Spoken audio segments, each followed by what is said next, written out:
জীবন fair না, কিন্তু তোমার হাতে খেলাটা এখনো আছে। শোনো, কেউ তোমাকে এটা বলবে না, তাই আমিই বলছি। কেউ তোমাকে বাঁচাতে আসবে না।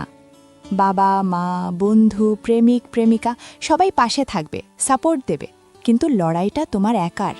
তোমার ঘুম, তোমার খিদে, তোমার কান্না, এগুলো তোমাকেই সামলাতে হবে। দায়িত্ব নাও, কারণ ভিকটিম হয়ে কেউ কোনোদিন জেতেনি। সময় কারোর জন্য থামে না। তুমি ডিপ্রেসড, তুমি কনফিউজড, তোমার মন খারাপ, পৃথিবীর তাতে কিছু যায় আসে না। ঘড়ির কাঁটা ঘুরবেই। 1 বছর পর তুমি আফসোস করবে, ইস, সেদিন শুরু করলে আজ কথায় থাকতাম। সেই সেদিনটা কিন্তু আজ।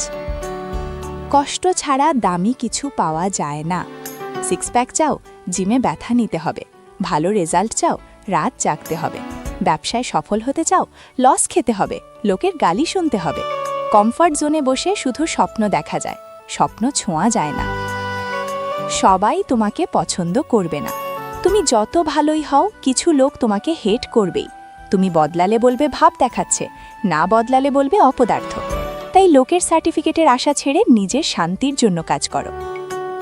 হাল ছেড়ে দেওয়া খুব ইজি, কঠিন হলো রোজ সকালে উঠে আবার চেষ্টা করা। যে কয়বার পড়বে তার একবার বেশি উঠে দাঁড়ালেই তুমি উইনার। সাকসেস কোনো লটারি না ভাই, এটা হলো বোরিং কাজগুলো রোজ করে যাওয়া, যখন মুড নেই তখনও। তাহলে এখন কি? আয়নার সামনে দাঁড়াও, ওই মানুষটাকে জিজ্ঞেস করো, আর কতদিন অজুহাত দিবি? উত্তরটা যদি আজই শেষ হয়, তাহলে উঠে পড়ো, ফোনটা রাখো। যে কাজটা কাল থেকে করবে ভাবছো, তার 5 মিনিট এখনই করো। কারণ জীবন তোমাকে সেকেন্ড চান্স দেবে, থার্ড চান্স দেবে, কিন্তু ইনফিনিটি চান্স দেবে না।